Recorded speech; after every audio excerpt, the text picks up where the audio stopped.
दर्शकबिन नमस्कार सम्पूर्णलाई। यति बेला देश तथा विदेशबाट हामीलाई छरिएर हेर्नुभएको आम नेपालीहरूलाई विशेष गरेर हृदयदेखि नै नमस्कार गर्न चाहे। यति बेला हामीसँग हुनुहुन्छ दैलेख जिल्ला नौमुले गाउँपालिका 7 पैतीदेखि पवित्रता तिरुवा हामीसम्म आइपुग्नु भएको छ र हाम्रो अफिससम्म आइपुग्नु भएको छ। अहिले उहाँको बसाइ चाहिँ बैजनाथ गाउँपालिका 1 चिसापानीमा उहाँ चाहिँ बस्नुहुन्छ।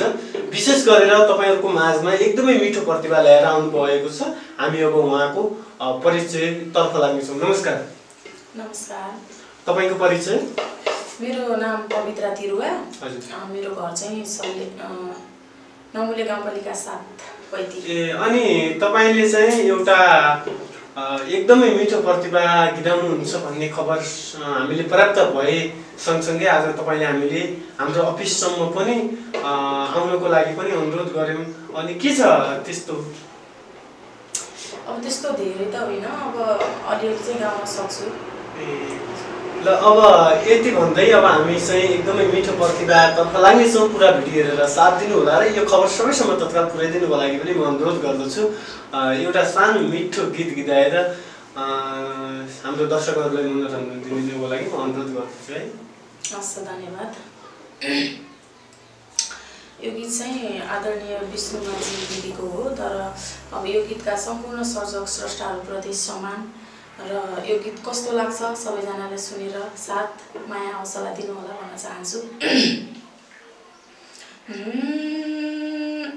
तिमी मलाई अक्सिजन सारी छौ, यो मुटुको ब्रह्माण्डै भरि छौ, मेरो भन्नु तिमी हौ सारा जगतमा, दिलमा तिमी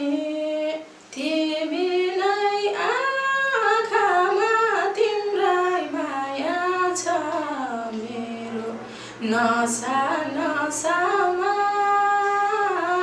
रगत रगतमा, अक्सिजन सारी छौ, यो मुटुको ब्रह्माण्डै भरि छौ, मेरो भन्नु तिमी हौ सारा जगतमा, दिलमा तिमी नै, आँखामा तिम्रै माया छ, मेरो नसा नसामा,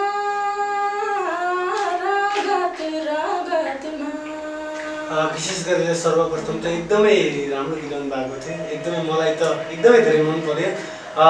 तपाईलाई अहिले यति बेला धेरै दर्शकहरूले हेरेर बस्नु भएको छ, अनि उहाँको लागि तपाईँ के भन्नुहुन्छ विशेष गरेर? अब सर्वप्रथम चाहिँ मैले अब जानी नजानी भए पनि एउटा सानो गीत प्रयास गरेको छु। कस्तो लाग्छ, यसमा कुनै सच्याउनु पर्ने कुराहरू भए पनि भनिदिनु होला। अनि यो गीत गीताउने चाहिँ यो तपाईलाई यो पहिलादेखि नै एउटा इच्छा भएको कि अहिले चाहिँ कसैले मतलब अरूले चाहिँ हुन्छ नि त, अहिले सामाजिक सञ्जालभरि नै कतिपय कुराहरू कस्तो चलिरहन्छ भन्दाखेरि कतिपय कुराहरू कपी पनि चलिरहेको हुन्छ क्या, त्यस्तो त होइन। अब गाउन चाहिँ पहिलादेखि नै हामी गाउँथ्यौँ। अब कहिले कसो स्कुलहरूमा पनि अब कुनै कार्यक्रमहरू हुँदाखेरि अनि पनि गाइन्थ्यो। गाउन त त्यस्तो कपी गरेर चाहिँ होइन। अब कपी गरौँ भनेपछि अब त्यस्तो चाहिँ होइन। अब गाउन चाहिँ पहिलेबाट गाइन्थ्यो। अनि अब त्यही हो, एउटा सामाजिक सञ्जालमा नआउने र अब त्यस्तो धेरै टिकटकहरूमा पनि मैले गाएर चाहिँ हाल्दैन।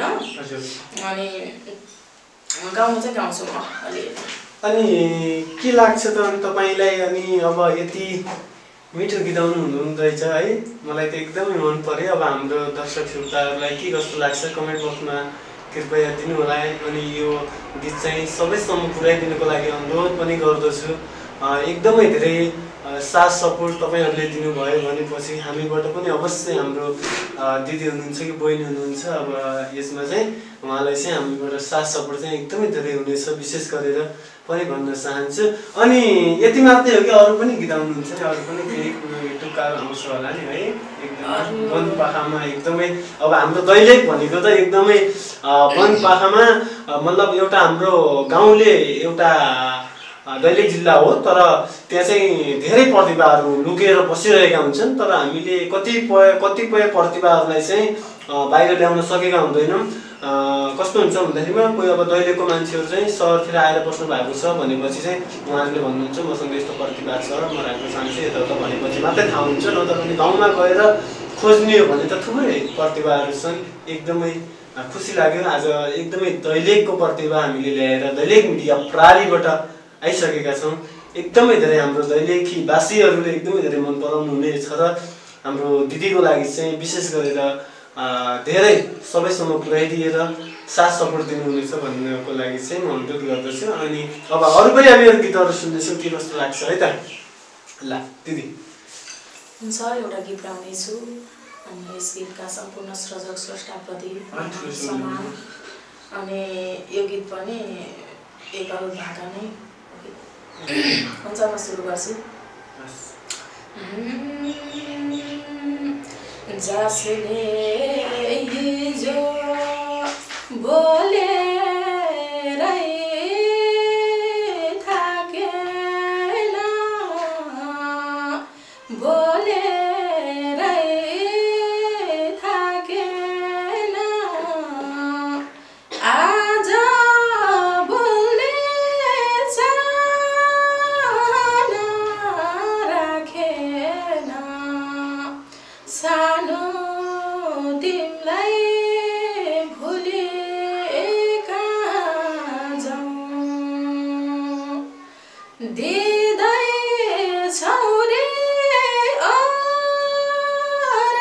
अर्कैलाई राजेना, तिम्रो मुटुमा बसेको ठाउँ, बोलेरै थाकेन, बोलेरै थाकेन, आज बोल्ने चाहना राखेन, सानो तिमीलाई भुली कहाँ जाऊँ, कति राम्रो प्रतिभा छ। दिँदैछौ रे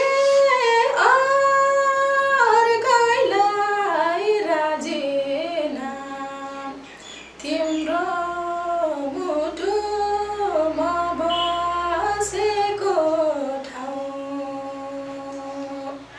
दिँदैछौ रे अर्कैलाई राजेना, तिम्रो मुटुमा बसेको ठाउँ। हस्त, धन्यवाद। एकदमै राम्रो। अब मैले त के बयान गरौँ है, धेरै म त अब यो गीत सुनेर चाहिँ एकदमै धेरै भावुक पनि भएर, विशेष गरेर अब हाम्रो जति पनि हामीलाई हेरेर बस्नुभएको छ आम नेपालीले विशेष गरेर यो प्रतिभालाई चाहिँ एकदमै धेरै मन पराइदिनु हुनेछ भन्ने पनि आशा राख्दछु। अनि तपाईँको अब हामी जिन्दगीको सुरुवात कसरी भयो त उहाँको घर परिवारमा को हुनुहुन्छ तर्फ लाग्दैछौँ। अनि तपाईँ यति मिठो गीत गाउनुहुन्छ, त्यो सँगसँगै अनि घरमा को हुनुहुन्छ अहिले? घरमा चाहिँ अब मेरो माइती घरतिर अब मेरो मम्मी हुनुहुन्छ, अनि मेरो दाइहरू पनि हुनुहुन्छ, दिदीहरू हुनुहुन्छ, अनि भाइ मभन्दा पछाडिको भाइ बहिनी पनि हुनुहुन्छ। अनि अब मेरो घरतिर चाहिँ अब हुनुहुन्छ बुवा आमा पनि हुनुहुन्छ, दाइहरू सबै हुनुहुन्छ। अनि यति मिठो गीत गाउनुपर्छ भनेर तपाईँले कसरी आयो कि? खै अब आउने कुरा आफै हुने कुरा भइहाल्छ भने जस्तै होला। त्यस्तै भन्नु पर्यो। हजुर। तपाईँ चाहिँ पहिला सानै बच्चादेखि नै गीत गाउनुहुन्थ्यो? हजुर। अनि एकदमै अब हाम्रो गाउँघरतिर त घाँस अनि के अरे घाँस अनि मेला बाँध्न जाने बेलामा प्रायः जस्तो त्यति बेला चाहिँ म अस्ति नौमुलेमा जाँदाखेरि पनि म धेरै कुरा त्यहाँ देखेँ कि, देख्दाखेरिमा त्यति बेला नै ऊ होला नि, त्यस्तो समयमा चाहिँ त्यतातिर बढी गीत गाउने कि। हजुर। एकदमै मान्छे पनि कति रमाइलो हाम्रो नौमुलेको गाउँपालिकाको साथको दाजुभाइ दिदीबहिनीहरू पनि अस्ति आएको थिएँ केही काम विषयले, तर एकदमै खुसी लाग्यो। अब अनि के छ त तपाईँको जीवनको दुःख सुख अब जीवनको दुःख सुख भन्ने कुरा त यस्तै हो, कहिले दुःख कहिले सुख चलिरहेको छ। एउटा अनि अहिलेसम्म चलिरहेको समय कसरी बिताउनु भएको छ?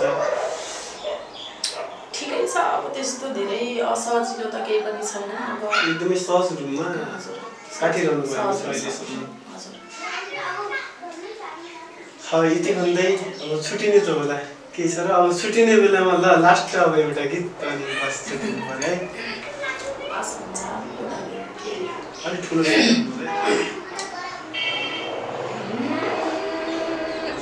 तिमी